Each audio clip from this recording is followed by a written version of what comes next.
na natin. Ang perfect ng pagkakaluto.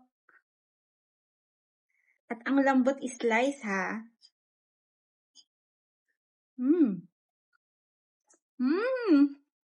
Gusto ko yung sweetness from the pineapple juice. Ang sarap. At ang lambot ha. Siguro dahil sa pineapple juice din.